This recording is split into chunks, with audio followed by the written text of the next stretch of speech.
Hey everyone, it's Theo from Spectrum Gardening.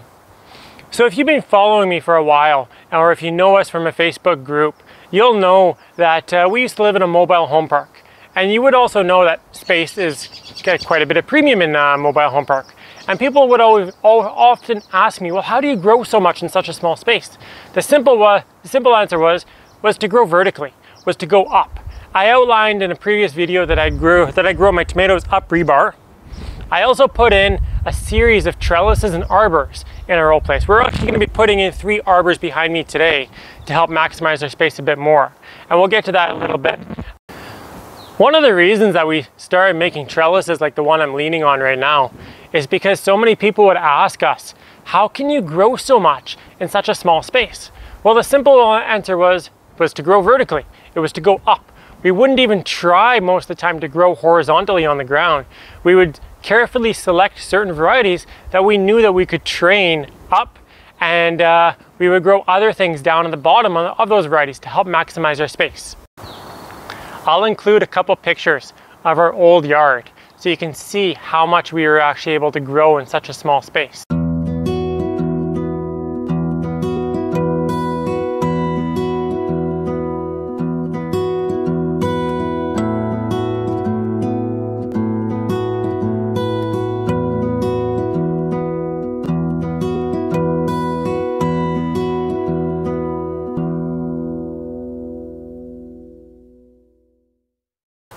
Before I install these arbors, let's take a quick look at them. So I've made these completely out of scrap material. You can see how there's a hole in the piece of wood up there.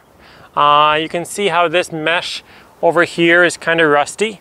So I've used all the materials at my workshop that I can't use for our clients' trellises and that we can't use for our clients' builds.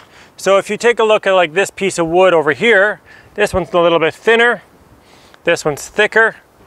The mesh here is pretty rusty. So this mesh is actually mesh that I picked up from a rebar yard, the same yard that I got my rebar from. And they just let this stuff sit out in the yard and they don't galvanize it or anything like that.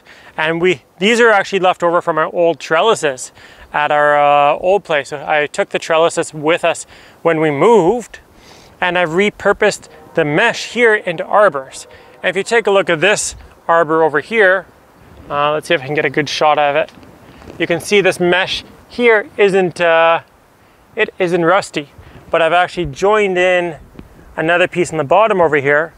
So like that, I've kind of just used up what I had. So these are going to be very functional for us. Are they the prettiest arbors? Absolutely not. The quality I build for myself is completely different than the quality I build for other people. One of the reasons for that, like I said earlier, is that we use scrap material.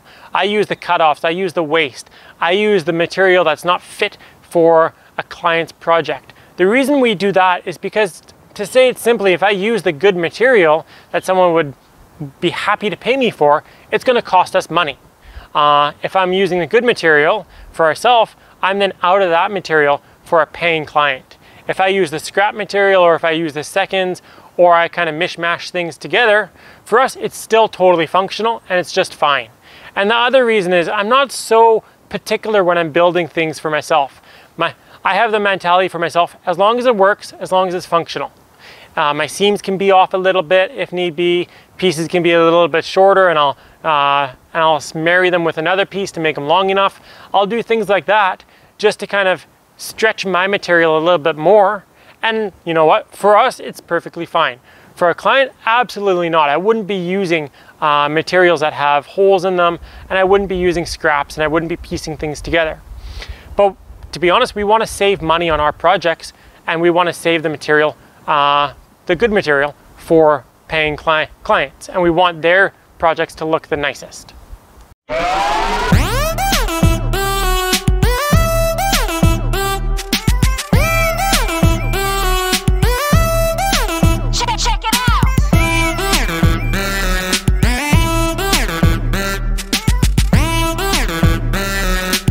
If you are going to be building your own arbor or trellises, or you're going to be buying it from someone else, per se, not us, there's a couple of things you want to make sure of before you actually finish or even start your build. One, and let's say you're making an arbor, you want to make sure it's tall enough that you can easily walk under it without having the fruit or veggie that you're growing hanging down low and potentially hit you in the head.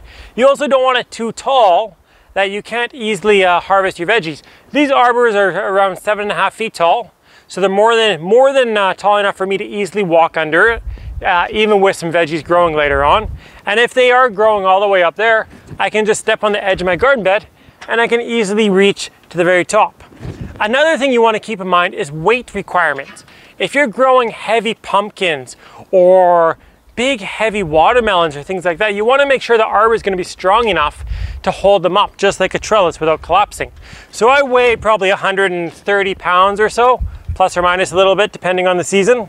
So you can see this arbor had no problem supporting me. So just keep that in mind while you're building them and even before you start.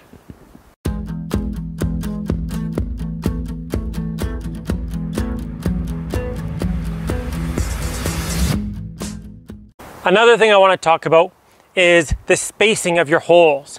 So we only use 6x6 galvanized mesh, meaning one, it won't rust, and two, it's big enough that your hands can easily fit through one side and pick on what's on the other side and still pull it through to the other side, possibly depending if it's a big pumpkin or not, but they can still easily fit, like for our long English cucumbers or small melons or peas or things like that, or even big tomatoes can fit through here.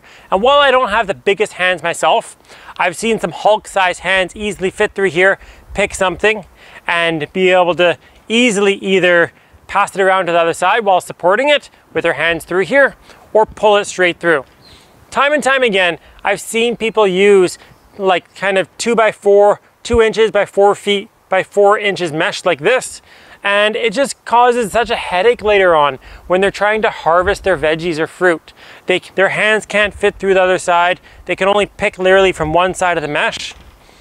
Or I've also basically seen them use basically fish netting.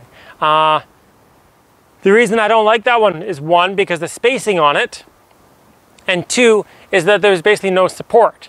The reason we use metal is you can see it's not bending, it's not flexing. Yeah, it's bending up here where I don't have a staple in it, but it's not gonna like bend out of shape, and it's gonna hold pretty well with the weight of the different fruit and veggies that you may be growing on it. So like our arbors here, we use the same type of mesh. Ours wasn't galvanized, like I said earlier, but it's still 6x6 that we can easily put our hands through like that. So a very important thing to keep in mind when building your arbors or trellis is the width of it. I've only built these arbors 20 inches wide. The reason for that is so my access. I can easily reach right across from it like this, and I can easily retain all my access to all the soil all along there. So what that does is it makes it extremely easy for me to plant. It makes it extremely easy to lay down fertilizer. It makes it easy for me to weed. It makes it easy for me to potentially amend the soil. So time and time again, like I've seen people make the mistake of building a 4-foot wide arbor on their garden bed and not being able to access the soil directly behind it. So I made that exact same mistake at our old place. I built our last arbors quite a bit wider, and I wasn't able to access the soil as I was wanting to. Now that we know how tall to make trellises, how wide to make them, and what kind of materials to be using to have the easiest access with them, let's talk about location for a second. No, I'm not talking about front yard versus backyard versus side yard. I'm talking about location and where they're going to be throwing their shade. So these two beds here are by far my sunniest beds. I'll be planting my melons, my tomatoes, and my heat-loving veggies in them. So let's take a look at the shade where this arbor is throwing it. So you can see it's coming through here, and it's actually hitting pretty much right one of my tomato plants right now. Well, yes, the shade is going to be moving throughout the day depending on the location of the sun. But it's something to keep in mind when installing your arbors and trellises is where it's going to be shading your garden. You obviously don't want to be shading the sunniest part of your garden where you're going to be growing your heat-loving veggies. But you can also be taking advantage of the shade as well. let's say later on when these arbors are full of vines, I know from observing them later on that, let's say right in here is going to be full shade. I can take advantage of that by planting more lettuce or planting leafy greens and not having an issue with it bolting right away. Now let's take a look at this arbor over here. Now it's casting it, the last arbor is casting its shade on my shadiest bed. And despite it being my shadiest bed, my broccoli has already starting to bolt, starting going to seed. Well, you know what? Later on, I'll probably be able to take advantage of this fact that this bed will get a little bit more shade in the heat of summer. And I'll be able to plant more leafy greens and things like that in it. But it's very important to keep in mind of where your shade is going to be with your arbors and trellises. You don't want to be setting yourself up for failure later on after you've done all the work of building them, installing them, and planting. Or let's say you bought them from someone like me. You don't want to be disappointed that your crops are not growing the way that you imagined. Thanks for watching. If you have any questions or comments about what I showed or explained in this video, make sure to throw them down in the section down below and I will answer them. Hopefully this video was helpful in explaining the different features you should be looking for in either trellises or arbors, whether you be buying them or building them yourself. If it was helpful, give us a thumbs up. We really appreciate them. And don't forget to subscribe to our channel.